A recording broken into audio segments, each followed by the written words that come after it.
79,000 लड़कियों के लिए योगी सरकार की खास स्कीम। अब खुशी खुशी विज्ञान सीखेंगी यूपी की बेटियां।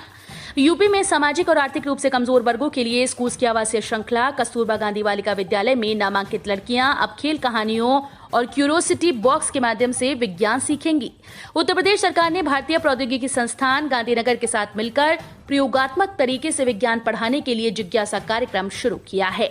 इसका उद्देश्य 746 KGBV में नामांकित 79,000 लड़कियों को एक विषय के रूप में विज्ञान में कुशल बनाना है। लखनऊ पहुंच रही 125 नई इलेक्ट्रिक सिटी बसें 5 अक्टूबर को पीएम मोदी दिखाएंगे हरी झंडी।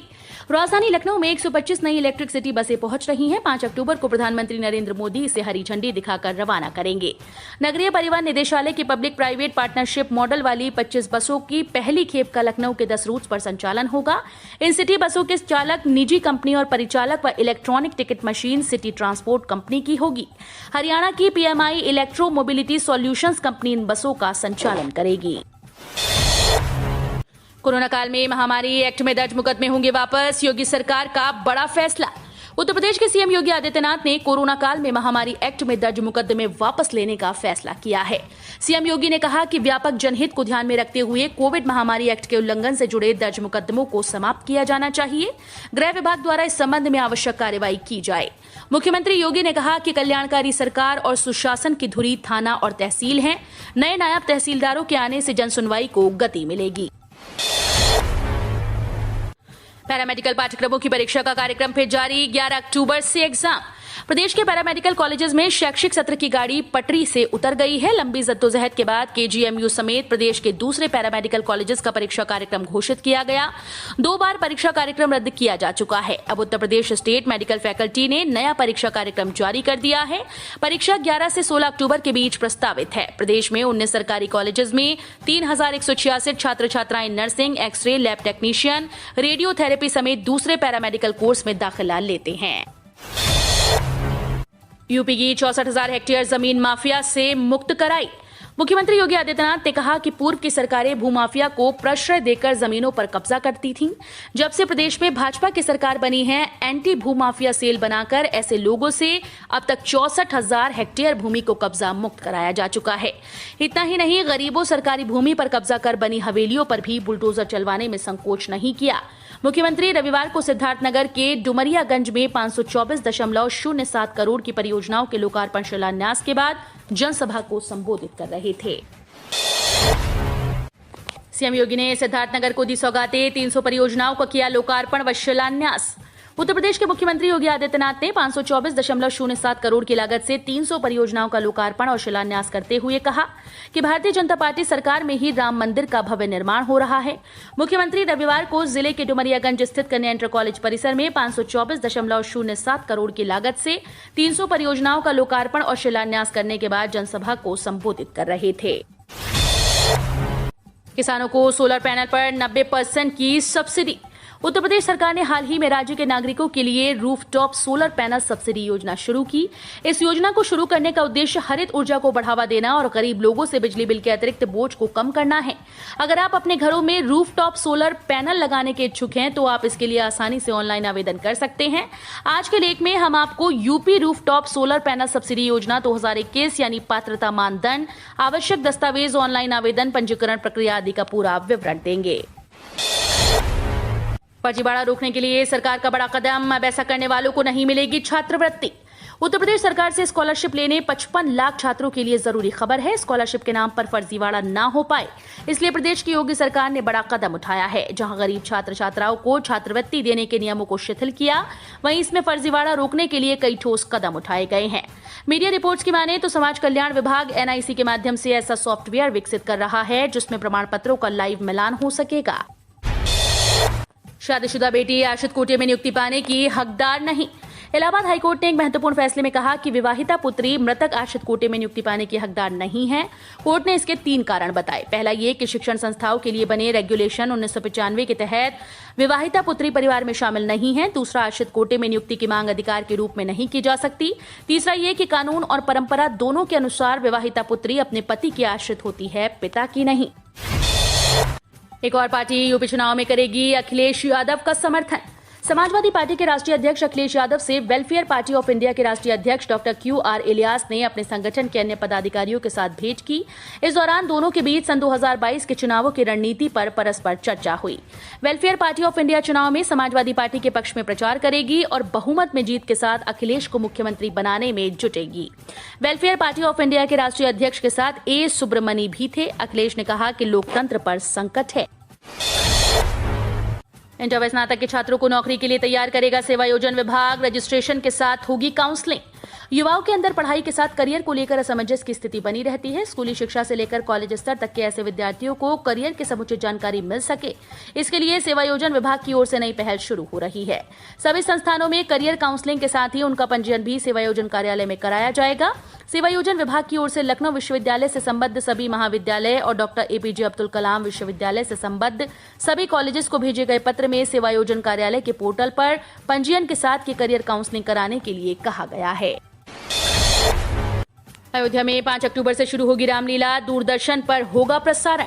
रामनगरी अयोध्या में एक बार फिल्मी हस्तियां रामलीला में नजर आएंगी। 5 अक्टूबर से अयोध्या में रामलीला शुरू होगी, जिसका दूरदर्शन और सोशल मीडिया पर प्रसारण होगा। इस साल भी डिजिटल माध्यम से दर्शकों के लिए रामलीला का लाइव टेलीकास्ट किया जाएगा। पिछले साल की तुलना में इस साल 50 करोड़ दर्शकों को अयोध्या की रामलीला से जोड़ने का लक्ष्य रखा गया है। संस्कृत और पर्यटन मंत्री नीलकंठ तिवारी रामलीला का भूमि पूजन करेंगे। रामलीला में फिल्म अभिनेत्री भाग्यश्री माता सीता की भूमिका में नजर आएंगी। यूपी विधानसभा चुनाव में इस भूमिका में नजर आएंगी प्रियंका गांधी। मैनिफेस्टो कमेटी के प्रमुख सलमान खुर्शीद बोले। कांग्रेस के वरिष्ठ नेता एवं मैनिफेस्टो कमेटी के प्रमुख सलमान खुर्शीद ने रविवार को कहा कि पार्टी महासचिव प्रियंका गांधी वाड्रा विधानसभा चुनाव में उत्तर प्रदेश कांग्रेस का नेतृत्व करेंगी। खुर्शीद ने यहां पत्रकारों से बातचीत में कहा कि उत्तर प्रदेश के प्रभारी प्रियंका गांधी वाड्रा प्रदेश में कांग्रेस का प्रमुख चेहरा हैं और वे विधानसभा चुनाव में उत्तर प्रदेश कांग्रेस का नेतृत्व करेंगी। यूपीपी बीपीपी ने जारी की मृतक आश्रित SI व कांस्टेबल भर्ती शारीरिक दक्षता परीक्षा की डेट। उत्तर प्रदेश पुलिस भर्ती और प्रोन्नति बोर्ड लखनऊ ने मृतक आश्रित SI व कांस्टेबल भर्ती शारीरिक दक्षता परीक्षा की डेट घोषित कर दी। यूपी पुलिस की वेबसाइट पर जारी नोटिस के अनुसार मृतक आश्रित कांस्टेबल भर्ती 2021 की शारीरिक दक्षता परीक्षा 9 अक्टूबर 2021 को आयोजित की जाएगी। यूपी पुलिस मृतक आश्रय उप निरीक्षक या मृतक आश्रित आरक्षी के पदों पर आवेदन करने वाले अभ्यर्थी यूपी पुलिस की वेबसाइट uppbpv.gov.in पर अभ्यर्थियों की लिस्ट आदि की सूचना देख सकते हैं।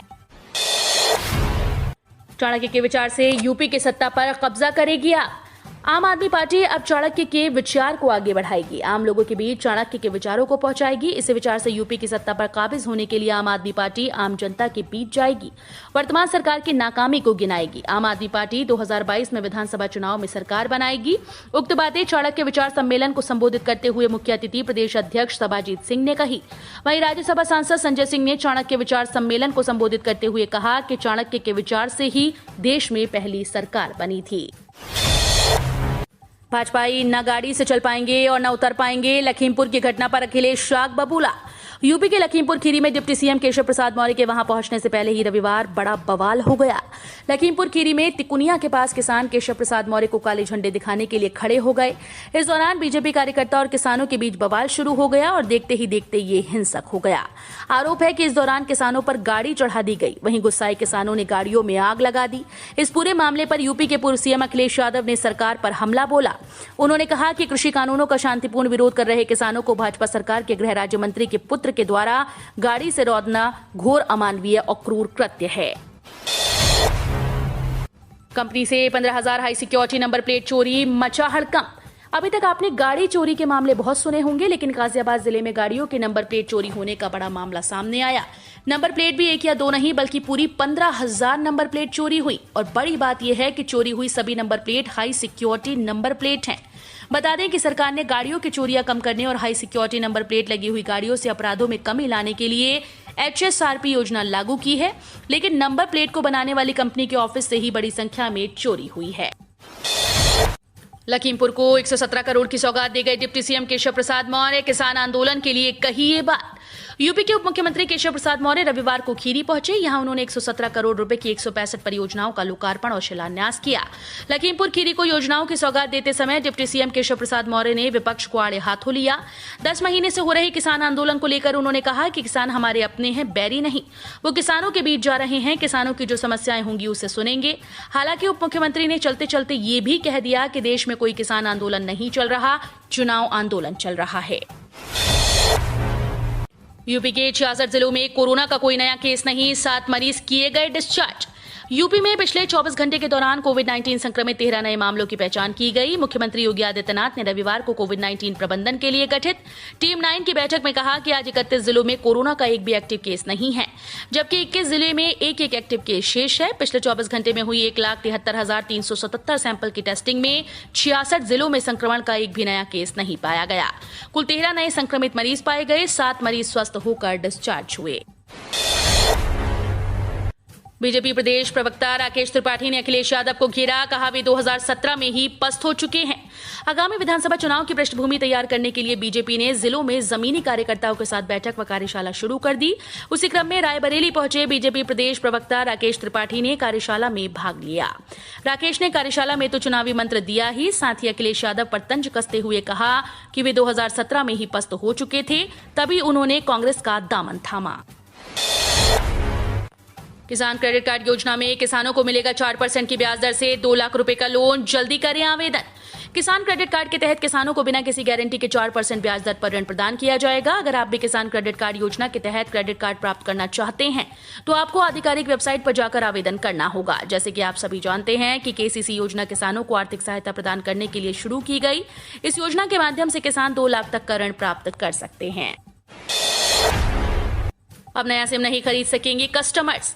मोबाइल कस्टमर्स के लिए जरूरी खबर है, सरकार ने सिम कार्ड को लेकर नए नियम बनाए हैं। इन नए नियम के तहत अब कुछ कस्टमर्स के लिए नया मोबाइल कनेक्शन लेना और भी आसान हो गया है, लेकिन कुछ कस्टमर्स अब नया सिम नहीं ले सकेंगे। अब कस्टमर्स नए मोबाइल कनेक्शन के लिए ऑनलाइन अप्लाई कर सकते हैं और यही नहीं, अब सिम कार्ड उनके घर तक आ जाएगा।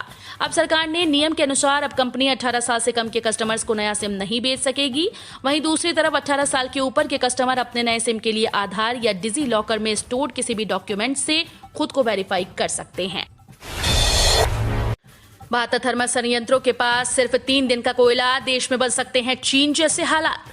देश में भी चीन की तरह ही बिजली संकट की आशंका है। विशेषज्ञों ने केंद्रीय ऊर्जा मंत्रालय व अन्य एजेंसीज की तरफ से जारी कोयला उपलब्धता के आंकड़ों का आकलन कर ये चेतावनी दी। मंत्रालय की माने तो देश के 135 थर्मल पावर संयंत्रों में से 72 के पास महज 3 दिन और बिजली बनाने लायक कोयला बचा है। ये संयंत्र कुल खपत का 66.35% बिजली उत्पादन करते हैं। इस लिहाज से देखें तो 72 संयंत्र बंद होने पर कुल खपत में 33% बिजली की कमी हो सकती है। मैक्सवेल चहल का शानदार प्रदर्शन, प्लेऑफ में पहुंची बेंगलोर, पंजाब की राह कठिन। आईपीएल 2021 के 48वें मुकाबले में रॉयल चैलेंजर्स बेंगलोर ने पंजाब किंग्स को 6 रन से हरा दिया। जीत के साथ ही विराट कोहली की अगुवाई वाली बेंगलोर प्लेऑफ में भी पहुंच गई है। शारजाह में खेले गए मुकाबले में आरसीबी ने ग्लेन मैक्सवेल के 57 रनों की पारी की बदौलत 164 रन बनाए। जवाब में पंजाब किंग्स सिर्फ 158 रन ही बना पाई। भारत नेपाल सीमा पर निजी वाहनों का भी आवागमन शुरू, 1.5 साल से बंद थी सीमा। रविवार को सोनौली व ठूटीबारी सीमा से निजी वाहनों का भी आवागमन पूरी तरह से सामान्य हो गया। नेपाल सरकार की तरफ से पर्यटकों के आवागमन पर लगाई गई रोक को हटाए जाने के बाद एसएसबी ने भी निजी वाहनों पर लगे प्रतिबंध को हटाकर आवागमन को बहाल कर दिया। इसके बाद रविवार सुबह से ही सोनौली व ठूटीबारी सीमा से दोनों देशों के लोग पूर्व की भांति अपने वाहन से आ जा रहे हैं। करीब 1.5 वर्ष बाद भारत नेपाल सीमा पर आवागमन पटरी पर आ गया है।